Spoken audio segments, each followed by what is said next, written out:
Okay, new location for a very old haunt. 44 years this one's been running. It's called, this year it was called The Terror Within, by the Community Commonwealth of Lombard. What'd you think of this one? It starts slow with a lot of wasted space, which had us leery, but then things open up and it ends up being a highly enjoyable haunt, which runs around 15 minutes, and at $13 it is a scary good value. And there's a wide variety of rooms and quality sets, all populated by actors who are in the spirit. One standout set being a human birdcage, and a favorite actor being a Mad Hatter who tells jokes as you pass through. And they get extra points for having two classic movie monsters. I give this 4.5 revved up chainsaws. All right. Okay, so this one is actually Lombard Haunted House, Lombard Commonwealth or Community Commonwealth. It's now called C2H2, The Terror Within, and it's in Westmont, confusingly enough. This is one that's been up and down for you over the years, Laura. What'd you think this year? Yes, actually, yes. It's been, I've always enjoyed it, but it's, been sometimes good, sometimes, better than what's been before. But this year, they really, I was really amazed. I really loved it. Like I know Michael said about the beginning, a lot of maze, some blank space and kind of a dark maze. But once you get going, it's really great. You get from room to room. It seems to get better and better.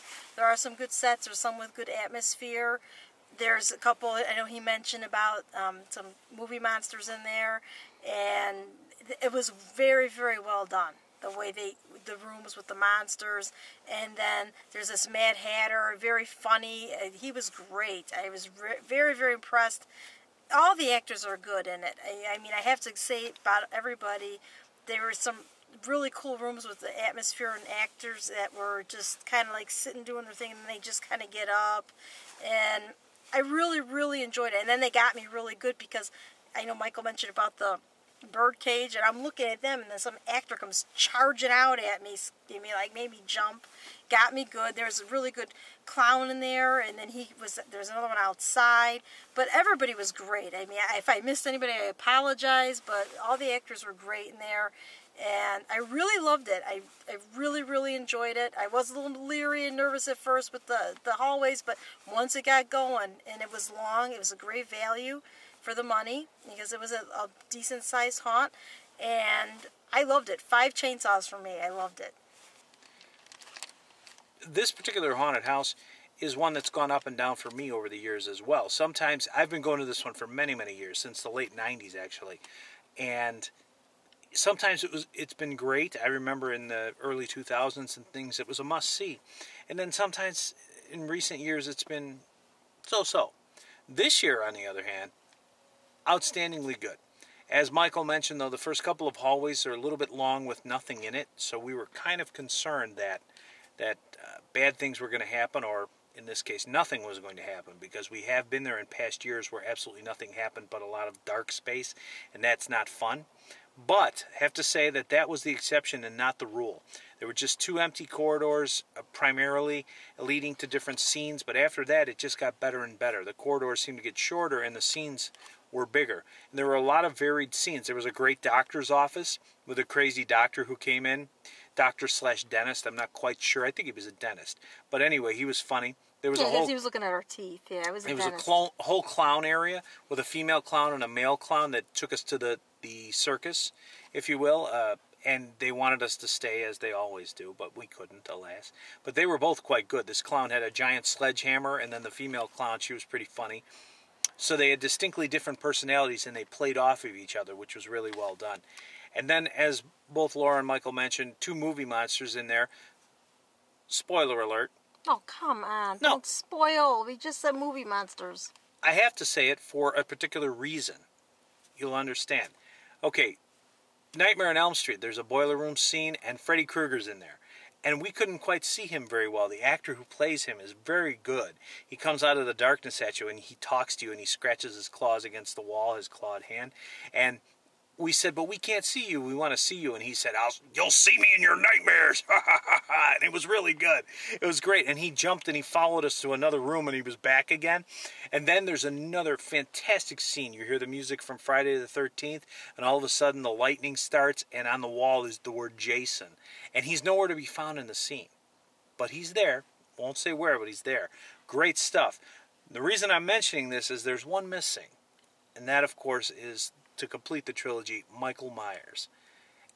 And in those empty corridors in the beginning, those big, long, empty corridors, if you had Michael Myers at the end of one of those, and perhaps he runs in between and shows up in the next empty corridor, you can leave those corridors as is, because they would be fantastic. You only need one actor, dress him up as Michael Myers, put a little strobe in there or something like that, and the trilogy of modern-day horror movie icons is complete. But otherwise, even without that, this is one of the best years for this particular haunted house in several years. The Mad Hatter, again, he had us laughing, his cheesy jokes and his corniness and his craziness. He really was truly a Mad Hatter. The Doctor, as I mentioned, the clowns, the special movie monsters, the girl in sort of the girl's bedroom with the Pop Goes the Weasel soundtrack playing. You'll see it if you know. You'll know when you see it, I should say. She was outstanding as well.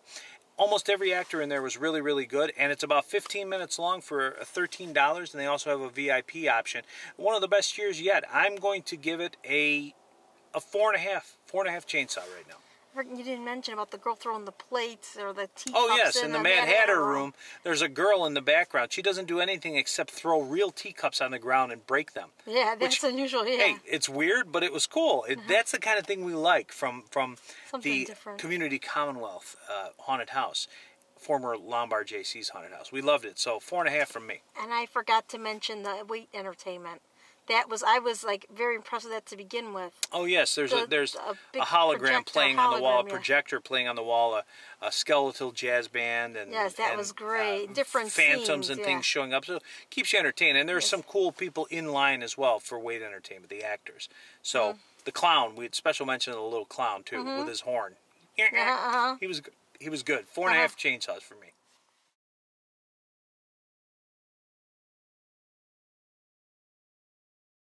Am I out of order? Because Jim, you're going to show me first, right? No, Jim's first. I'm starting with Jim. Because I also say Jim said. Okay, because I'm referring to what Jim said. No, Jim is first. Okay, no. Do I have to start over? No. Okay. So anyway, okay. Now you have to start over. Need the little clap thing.